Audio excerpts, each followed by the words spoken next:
당뇨는 당뇨약으로 고칠 수 없는 병이라는 말이 있죠? 이렇게 황당한 소리는 왜 생긴 걸까요? 다양한 제품이 돌아가면서 유행하고 있어요. 제품이 다양한 건 뚜렷하게 효과 있는 성분이 없다는 것과 같습니다. 인슐린 저항성은 엄마 잔소리와 같습니다. 자주 들릴수록 둔감해집니다. 안녕하세요, 약사 앨리스입니다. 우연히 수학 1타 강사 정승재 선생님의 영상을 보았는데요. 고3 수능 기하 영역에서 문제가 생기는 원인이 중3, 중2 수학의 구멍 때문이라는 이야기였습니다. 중2, 중3 시기에 고등 선행을 하느라 중학교 때 배우는 도형에 관한 학습이 부족하다는 주장이었습니다. 학부모님들은 학생들이 수능 기하 영역을 어려워하는 이유가 선행을 한 바퀴 더 돌리지 못했기 때문이라며 자책하신다고 하는데요. 정승재 선생님은 중요한 건 선행 횟수가 아니라며 안타까워하셨습니다. 정작 중요한 것은 하나도 안 하고 이 부분을 계속 강조하며 말했는데요. 이 말이 저에게 와닿았던 것은 저 역시 수능 수학에서 중3 도형의 구멍이 있었기 때문입니다. 하다 보면 이게 뭐지 했는데 찾아보면 항상 중3에 그 도형 개념이 없어서 이걸 진행이 안 되는 거였더라고요. 또한 본질을 놔둔 채 비법을 찾으려는 현상이 의료뿐만 아니라 교육에서도 나타나는구나 하는 생각을 했어요.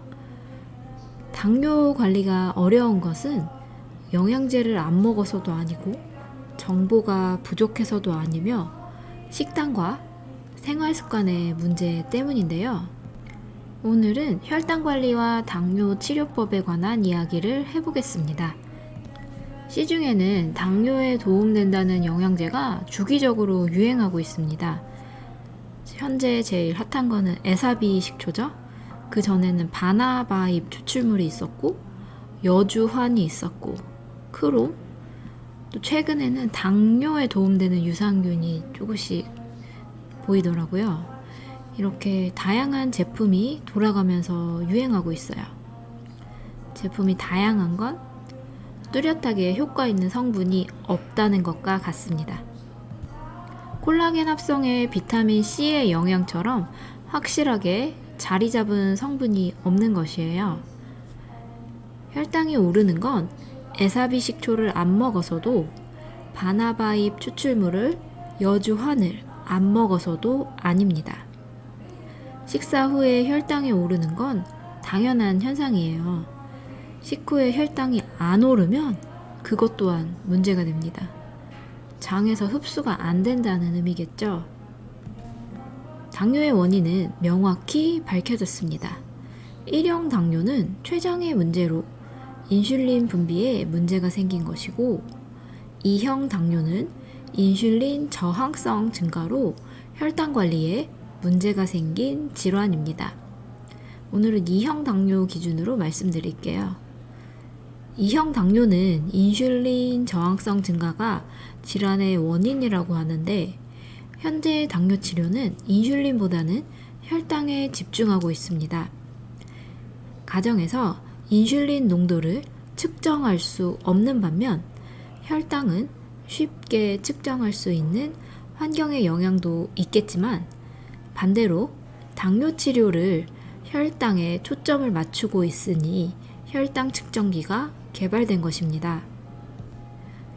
2형 당뇨의 원인은 인슐린 저항성 증가이고 당뇨를 개선하려면 혈당이 아닌 인슐린 저항성을 낮춰야 합니다. 당뇨는 당뇨약으로 고칠 수 없는 병이라는 말이 있죠? 이렇게 황당한 소리는 왜 생긴 걸까요? 시중의 당뇨약들은 인슐린 저항성을 낮추는 약이 아닙니다. 대부분 혈당 감소에 초점을 맞추고 있습니다. 메트포르민은 인슐린 저항성 개선에 관련이 있지만 그 외의 당뇨약들은 여러 가지 기전으로 혈당을 낮추는데 초점을 맞추고 있습니다. 예를 들면 아마릴 같은 셀포닐 유레아 계열 약들은 췌장에서 인슐린 분비를 증가시켜 혈당을 낮춥니다. 자디앙, 포시가 같은 SGLT2 억제제는 신장에서 포도당 재흡수를 억제하여 혈당을 낮춥니다. 혈당을 낮추면 표면적으로는 당뇨가 잘 것 같지만 2형 당뇨의 본질인 인슐린 저항성은 개선되지 않습니다. 근본적으로 당뇨를 고치려면 인슐린 저항성을 낮춰 인슐린 말을 잘 듣는 몸으로 만들어야 합니다. 이것은 약이나 영양제로 할 수 있는 것이 아닙니다. 식습관 조절과 운동, 생활습관 조절로 인슐린 민감도를 회복할 수 있습니다. 인슐린 저항성을 낮추고 민감도를 높이는 구체적인 방법이 궁금하실 텐데요. 인슐린 저항성은 엄마 잔소리와 같습니다. 자주 들릴수록 둔감해집니다. 그러니 인슐린 민감도를 높이려면 인슐린이 가끔 나오게 하고 적게 나오게 만들어야 해요. 그 방법으로 4가지가 있는데요. 첫 번째, 식후 운동입니다. 운동은 인슐린 비매개성 혈당 저하 작용을 만든다고 합니다. 좀 쉽게 설명하면 인슐린을 쓰지 않으면서 포도당을 세포 속으로 넣습니다. 인슐린 분비 없이 혈당이 낮아지니 완전 이득이 큽니다. 식후에 바로 몸을 움직이세요. 운동보다 그 식탁 정리가 더 중요하신 분들은 식탁 정리도 몸을 움직이는 일이죠. 그런 주방 일의 담당이 아니신 분들은 밖에 나가서 약간 걷기 하는 게 도움이 됩니다. 두 번째, 간헐적 단식입니다. 간헐적 단식을 하면 일정 시간 동안 인슐린이 분비되지 않고 체내에 저장되어 있던 글리코겐, 체지방을 사용합니다. 체지방도 빠지면서 인슐린 잔소리에서도 해방되는 일석이조의 효과입니다. 세 번째, 식단 조절입니다. 단백질도 인슐린 분비와 약간 관련이 있지만 인슐린을 주로 분비시키는 음식은 탄수화물입니다. 그 중에서 설탕과 정제 탄수화물은 지방간과 관련이 있으며 인슐린 저항성을 높이는 주요 식품군입니다. 네 번째, 식사 간격 조절입니다.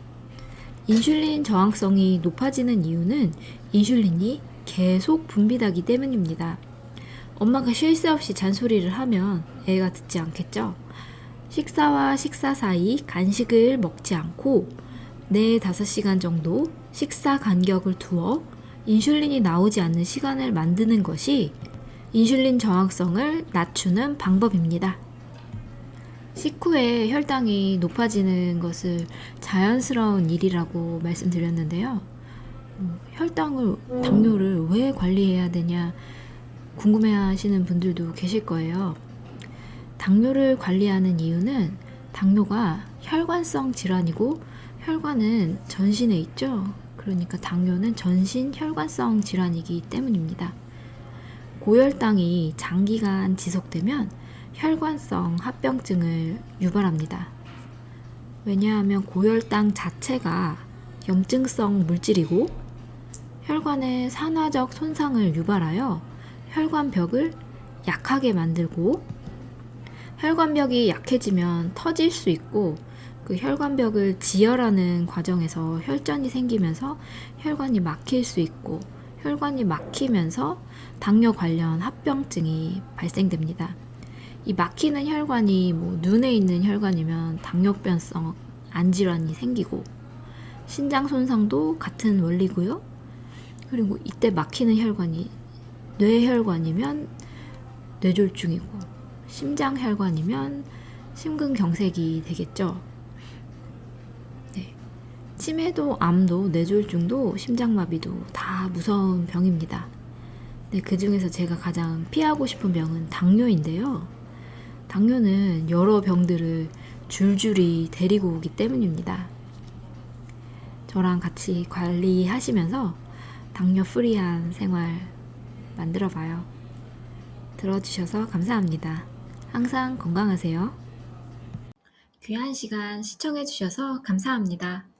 항상 건강하세요.